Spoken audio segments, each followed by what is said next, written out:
Di umur 12 tahun, pernah satu waktu Abu Talib ini mau ke negeri Syam, urusan dagang. Pertama kalinya Nabi SAW, biasanya Nabi ini selalu pemalu, gak banyak minta dan nuntut ke pamannya. Khusus pada saat itu Nabi SAW bergantung di bajunya Abu Talib, gak mau lepasin. Pokoknya dia mau ikut. Abu Talib heran, gak pernah Nabi SAW berperilaku begini. Musyawarah sama istrinya, gak pernah Muhammad begini.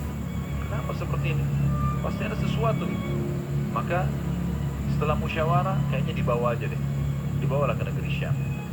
Pergilah Nabi SAW bersama dengan Abu Talib dan kafilahnya.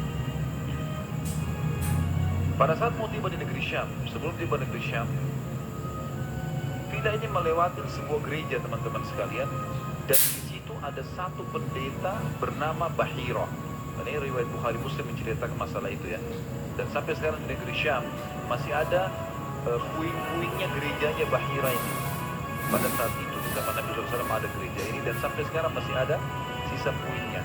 Saya pernah lihat cuplikannya sendiri, ada sisa puingnya di negeri Syam, tepatnya di Syria ya.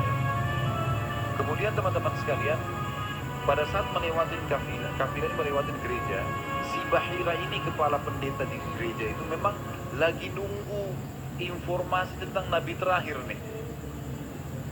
Dia ngeliat dia di jendela gerejanya, setiap kafilah lewat dilihat sama dia, terutama yang dari Jazirah Arab. Waktu secara kebetulan dengan hikmah ilahi lewat kafilahnya Abu Talib, dan kafilah ini agak berbeda dengan yang lainnya. Kafilah itu berarti 3 unta ke atas ya, baru dinamakan kafilah. 3 ekor unta ke atas baru dinamakan kafilah. Waktu lewat kafilah Abu Talib ini, ada awan yang menaunginya. Beda dengan kafilah lain, padahal lagi terik matahari. Dan tidak sengaja kafilah Abu Talib istirahat di sebelah gereja, dan ada pohon-pohon kurma yang berderet, itu semuanya seperti menundukkan daun-daunnya ke kafilah itu. Pendeta ini perhatikan kafilah, tanya ini, kirim satu orang, tanya mereka kafilah dari mana? Jawabannya dari Jazirah Arab. Dari mana? Dari kota Mekah. Kata Bahira, hidangkan makanan sebaik mungkin di gereja, undang semua kafilah ini masuk makan. Diundang. Mereka cerita masuklah mereka untuk makan, dan pada saat satu kafilah ini masuk, yang ditinggalkan di situ hanya Nabi SAW. Nabi gak boleh masuk karena tradisi orang Arab dulu aib kalau anak kecil ikut makan. Nanti selesai orang tua makan baru makan. Tapi ini tradisi jahiliyah. Kalau sekarang antum lakukan, antum juga jahiliyah. Makan, kasih anak-anak makan. Kenapa harus disendirikan? Mungkin dia lapar, kesian. Baiklah. Waktu lagi makan, Bahira ini memperhatikan satu persatu orang-orang Quraisy ini, wajahnya, karena mereka tahu cirinya Nabi terakhir. Alisnya, wajahnya, mukanya, kulitnya, jalur nasabnya, semua jelas. Semua tidak ada tanda-tanda kenabian. Ini mukanya muka biasa semua. Maka si Bahira tanya, apakah masih ada dari kafilah kalian yang tidak ikut makan?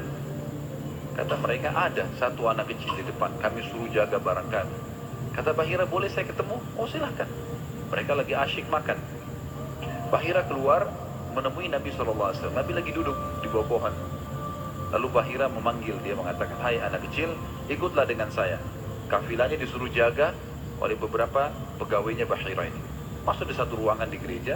Kemudian Nabi SAW berdiri lalu kata, jadi orang Mekah begini teman-teman, di Mekah itu ada patung namanya Lat dan Uzza.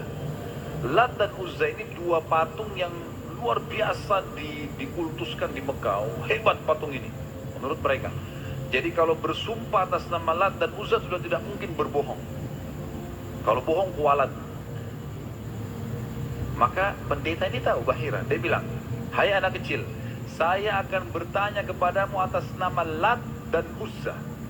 Ini semua anak kecil sampai orang tua di Mekah tahu nama ini, dan mereka ketakutan kalau dengar nama ini. Apa jawaban Nabi SAW waktu itu? Umur 12 tahun, masih kecil. Kalau kita sekarang masih SD. Maka beliau mengatakan, jangan engkau sebutkan 2 nama berhala itu karena aku membencinya. Aku tidak suka dengan patung ini. Penasaran Bahir. Diperhatikan wajahnya, alisnya, matanya Nabi SAW. Perlu teman-teman tahu ya, ciri fisik Nabi SAW itu luar biasa, tersebutkan secara rinci di Taurat dan Injil. Allah mengatakan dalam Al-Quran, A'udzubillahi minasyaitonirrajim. Ya'rifunahu kama ya'rifuna abna'ahum. Orang-orang ahli kitab, terutama Yahudi dan Nasrani, maksudnya orang Yahudi dan Nasrani, betul-betul mengetahui Muhammad SAW sebagaimana mereka mengenal anak-anaknya, karena terinci. Disebutkan dalam hadis, alis Nabi SAW seperti busur panah yang lebar, berwarna hitam dan tebal.